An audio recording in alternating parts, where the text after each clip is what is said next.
जो डर गया सो मर गया।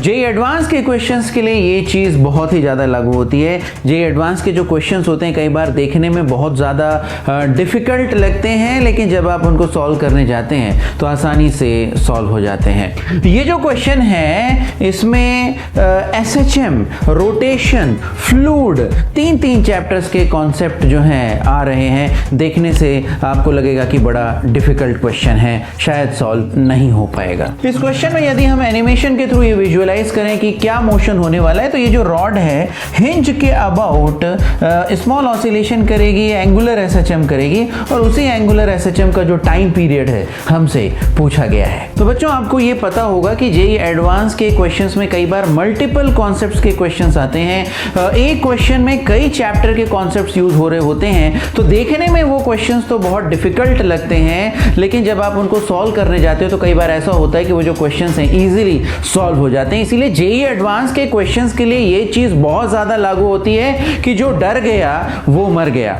यानी कि यदि आप क्वेश्चन देख करके डर गए तो फिर आपका जेईई एडवांस में सिलेक्शन नहीं होने वाला है। लेकिन अगर आप क्वेश्चन को सॉल्व करने की कोशिश करते हो, ये समझने की कोशिश करते हो कि उस क्वेश्चन में पूछा क्या गया है, क्या दिया गया है और कैसे हम इसको सॉल्व करके इसका आंसर निकाल सकते हैं, अगर ये कोशिश करते हो तो डेफिनेटली फिर आपका जो सिलेक्शन है वो आसानी से हो सकता है और सिलेक्शन होने के बहुत ही ज़्यादा हाई चांसेस होते हैं। तो ऐसा ही एक क्वेश्चन जो है मैं जेईई एडवांस का 2026 पेपर 1 का जो है लेकर के आया हूं आज। इसमें 3 चैप्टर के कॉन्सेप्ट्स यूज हो रहे हैं। रोटेशन का हो गया, फिर उसके बाद फ्लूइड मैकेनिक्स एंड एसएचएम, ये 3 चैप्टर्स के कॉन्सेप्ट्स यहां पर यूज हो रहे हैं। देखने में अगर आप इसको पढ़ोगे हो सकता है वन गो में आपको लगे जब पहली बार आप इसको पढ़ोगे कि काफी डिफिकल्ट क्वेश्चन है, लेकिन आसानी से ये सॉल्व हो सकता है। एक बार इस वीडियो को पॉज कर दीजिएगा और फिर इस क्वेश्चन को सॉल्व करिएगा, फिर उसके बाद आप इस डिस्कशन को देख सकते हैं। तो देखिए यहाँ पे क्या दे रखा है, a tank contains 2 immiscible liquids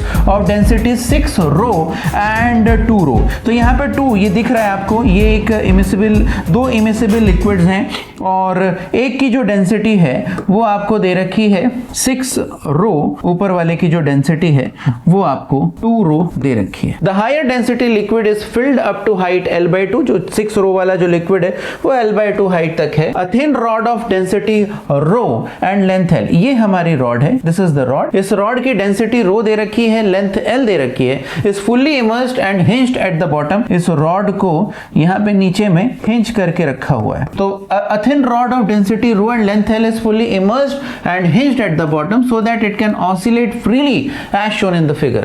If the rod is slightly disturbed from its equilibrium position, the time period of a small oscillation, तो यहाँ पर अगर रॉड को हमने थोड़ा सा डिस्प्लेस किया उसकी इक्विलिब्रियम पोजीशन से, तो हमसे क्या पूछा गया है, हमसे जो टाइम पीरियड है जो एसएचएम का, स्मॉल ऑसिलेशंस, बेसिकली ये एंगुलर एसएचएम करेगा, तो वो जो स्मॉल ऑसिलेशंस होंगे उनका हमसे टाइम पीरियड पूछा गया है। अगर इसको थोड़ा सा एक छोटा सा एनिमेशन, हालांकि विजुअलाइज करना इसको इतना डिफिकल्ट नहीं है, लेकिन अगर आप एनिमेशन से इसको देखें तो यहाँ पे आप देखेंगे ये जो रॉड है ये अपनी इस नीचे में जो हिंज है उसके अबाउट एंगुलर एसएचएम करेगा और इस पे क्योंकि लिक्विड में इसको रखा गया है तो डेफिनेटली लिक्विड्स के कारण बॉयंट फोर्स लगेगा और इस रॉड का खुद का जो वेट है वो फोर्स भी लगेगा। अब हम क्या करते हैं, इस क्वेश्चन को जल्दी से सॉल्व कर देते हैं। तो हम क्या करेंगे, ये जो रॉड है आपकी इसको थोड़ा सा थीटा एंगल से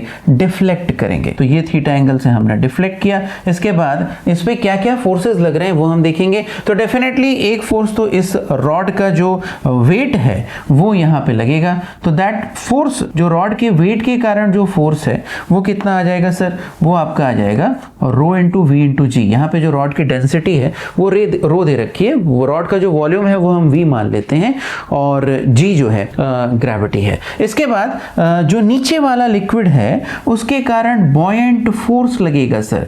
बॉयंट फोर्स क्या होता है, बॉयंट फोर्स होता है rho L into V submerged into g, where rho L is the density of liquid, v submerged is the submerged volume into g। यहाँ पे 6 रो के कारण अगर लिखेंगे तो रो L कितना है सर, 6 रो है, ठीक है। रो L जो है वो आपका 6 रो है।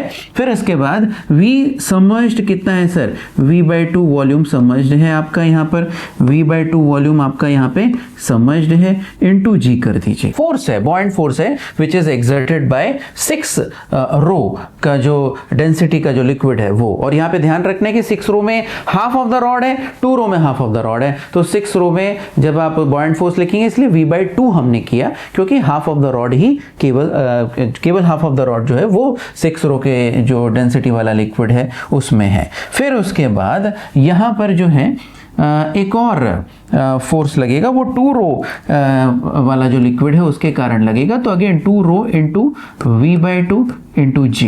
अब यहाँ पे एक और चीज आपको ध्यान रखनी है, क्योंकि यहाँ पे हमें टॉर्क निकालना पड़ेगा, राइट। तो टॉर्क में केवल फोर्स इंपॉर्टेंट नहीं होता, point of application of force भी हमें पता होना चाहिए। और आपको पता है कि जो वेट है वो तो डेफिनेटली रॉड के सेंटर ऑफ मास पे लगेगा, और ये जो बॉयंट फोर्सेस हैं ये सेंटर ऑफ बॉयंसी पे लगेंगे, सेंटर ऑफ बॉयंसी पे लगेंगे। इसीलिए यहाँ पर हम देखेंगे कि ये जो 6 रो वाला जो फोर्स है वो O पॉइंट से, ये जो O पॉइंट है, अगर O पॉइंट हमने हिंज वाला पॉइंट मान लिया तो ये यहाँ से L/4 डिस्टेंस पे, L/2 जो लेंथ है वो लिक्विड के अंदर है, तो O से जो सेंटर ऑफ बॉयंसी होगा वो L/4 डिस्टेंस पे होगा। फिर उसके बाद ये जो आप अगर देखें कि ये वाला जो फोर्स है, ये जो वेट है रॉड का, वो यहाँ से L/2 डिस्टेंस पे होगा। तो जो 2 रो वाला लिक्विड है उसके कारण जो बॉयंट फोर्स लग रहा है उसका distance, point of application of force, वो O से कितने डिस्टेंस पे होगा।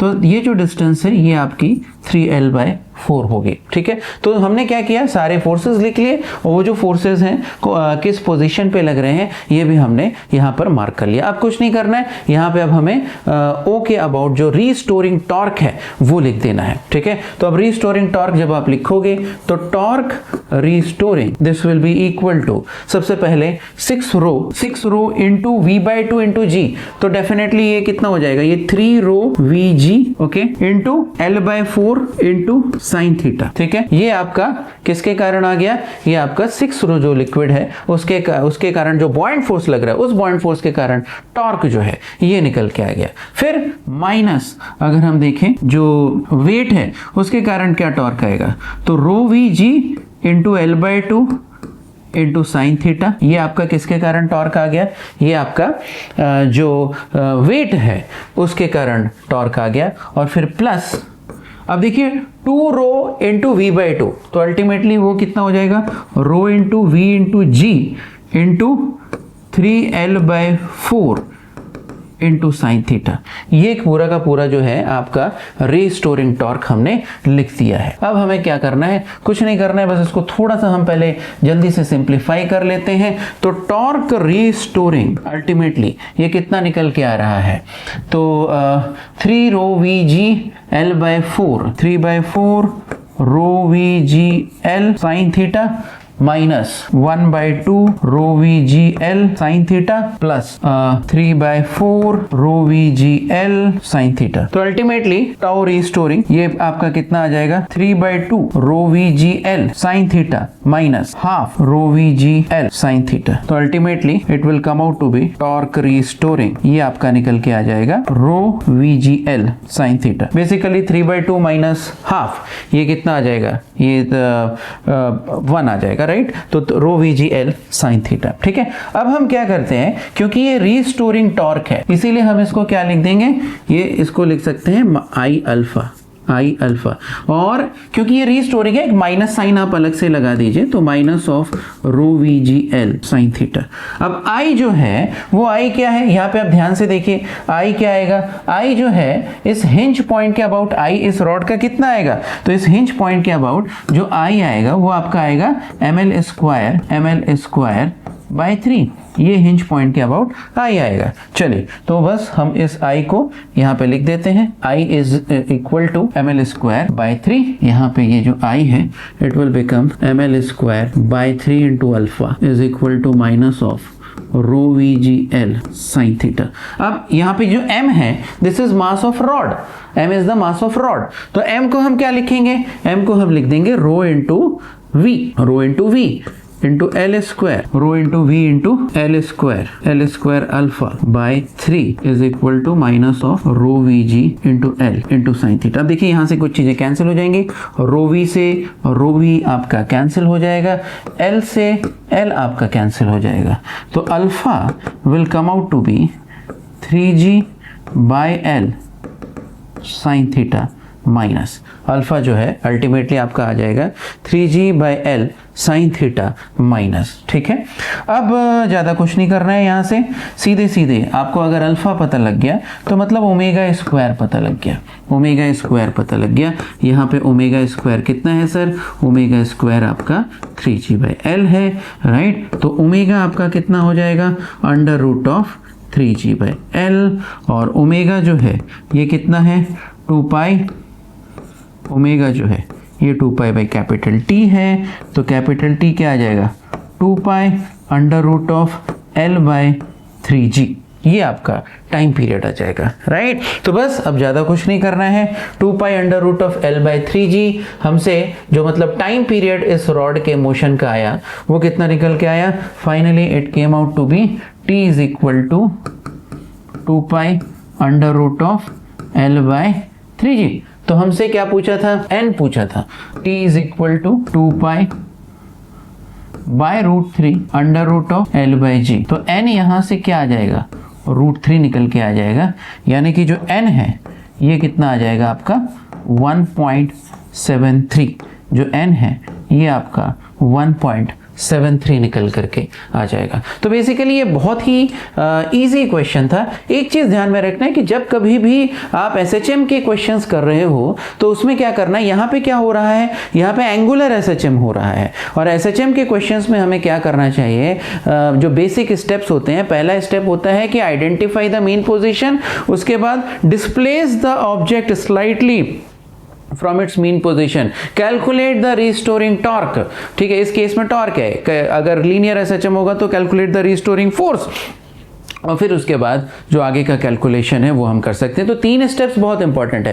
पहला स्टेप क्या है, पहला स्टेप है आइडेंटिफाई द मीन पोजीशन, है ना, आइडेंटिफाई, यहाँ पे हमने मीन पोजीशन ऑलरेडी आइडेंटिफाइड थी, ठीक है, वो रॉड जो है वो मीन पोजीशन में थी पहले। फिर क्या किया हमने, डिस्प्लेस द ऑब्जेक्ट, पहले तो ये जो रॉड थी ये अपनी मीन पोजीशन पे थी इस तरह से, ठीक है, फिर हमने क्या किया, displace the object slightly from its mean position, ठीक है सर, हमने उस रॉड को थोड़ा सा रोटेट करके छोड़ दिया। फिर हमने क्या किया, रिस्टोरिंग टॉर्क निकाला, यहाँ पे जितना भी कैलकुलेशंस था वो हमने रिस्टोरिंग टॉर्क निकालने के लिए किया, और फिर उसके बाद अल्फा निकाल करके, ओमेगा निकाल करके टाइम पीरियड टी जो है वो हमने यहाँ पर कैलकुलेट कर दिया। तो ये जो क्वेश्चन था देखने में डिफिकल्ट था लेकिन था बहुत आसान अगर आप इसको ढंग से एक बार सॉल्व करने की कोशिश करते हो, राइट। तो इसीलिए ये ध्यान रखना है कि जो डर गया वो मर गया। यदि जेईई एडवांस के क्वेश्चंस को देख करके आप डर जाओगे तो फिर जेईई एडवांस में आपका सिलेक्शन होना बहुत मुश्किल है। लेकिन अगर आप जेईई एडवांस के क्वेश्चंस को थोड़ा जा करके सॉल्व करने की कोशिश करते हो, करेज दिखाते हो, तो जो करेजियस लोग होते हैं उनकी कभी हार नहीं होती, वो हमेशा जो अपने गोल्स हैं उनको अचीव करते हैं। तो इसीलिए अगर आप करेजियस हो तो इस तरह के जो क्वेश्चंस हैं उनको आसानी से सॉल्व कर पाओगे। तो आई होप इस वीडियो से आपको फायदा हुआ होगा, और यदि आपको ऐसा लगता है तो इस वीडियो को लाइक करिए, शेयर करिए, हमारे चैनल को सब्सक्राइब कर दीजिए, और कमेंट करके हमें बताइए कि और किस तरह की वीडियो हम इस चैनल पर लेकर के आए। तो मिलते हैं अगली वीडियो में। Till then wish you all the best, take care, bye bye.